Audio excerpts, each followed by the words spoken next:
Welcome back to Fake Famous, the only channel where we don't just talk rap beef, we break it all the way down. Today, we diving into part 2 of the Diddy vs 50 Cent saga, but this time it's all about one man, Mase, the shiny suit soldier turned preacher, turned label rebel, turned entrepreneur, and low-key one of the most slept-on ghosts in this rap industry. But what happens when two of the most powerful men in hip-hop go to war over his name? Buckle up, we unpackin' the battle for Mase. The backstory. Before the preacher, before the drama, Mase was that dude. We talk in 1997, the Harlem pretty boy who gave Bad Boy their feel-good bounce after Biggie died. Feel so good. What you want. Looking at me. Back-to-back hit records, platinum plaques, and endorsement deals. Harlem World went 4x platinum. Mase was on fire.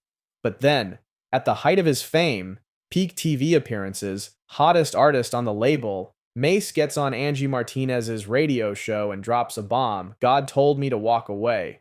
No scandal, no beef, just left the game cold turkey in '99, said rap was leading kids astray, said he wanted to save souls.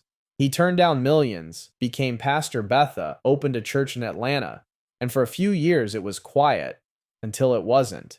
2004, Mase comes back with Welcome Back, but it wasn't the same energy. He was rapping clean, almost corny compared to the new wave. Still, fans were excited, but behind the scenes?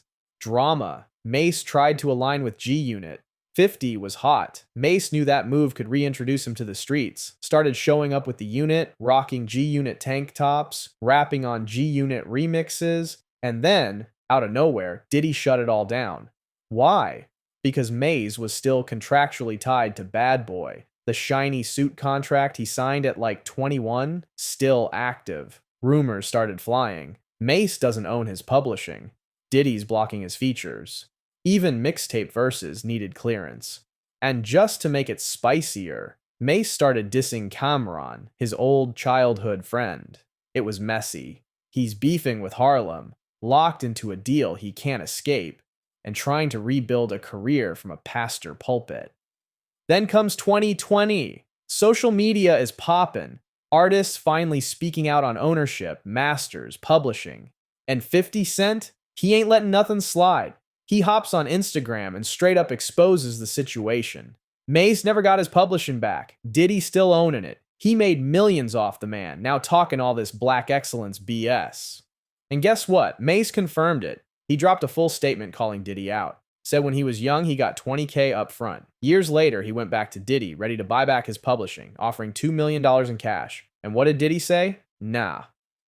Told him it wasn't for sale. Let that sit. You sign a kid for $20K at age 19.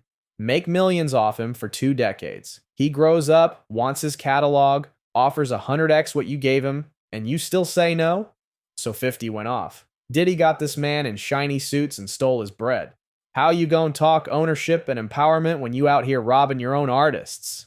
It wasn't just trolling, it was a call out on business ethics in hip-hop. Diddy's out here rebranding as a mogul, preaching love and unity, but his old artists living in limbo. Mark Curry, the LOX, Danity Kane, all got horror stories. But this one hit different, because Mase wasn't broke.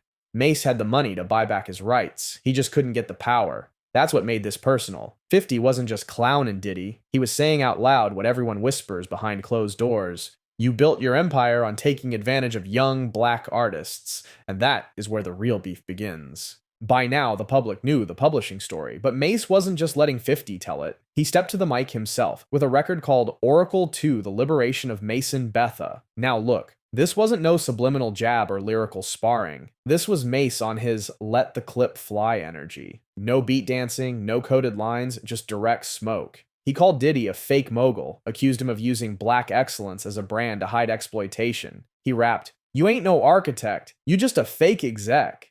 You built your house off stolen bricks, now you talkin' ownership?" And here's the thing, he never dissed 50. Matter of fact, Mase leaned on 50's track record like a cosign. He knew 50 was loud enough to amplify the message, bold enough to say what others wouldn't. This wasn't about revenge, it wasn't, I want what's mine.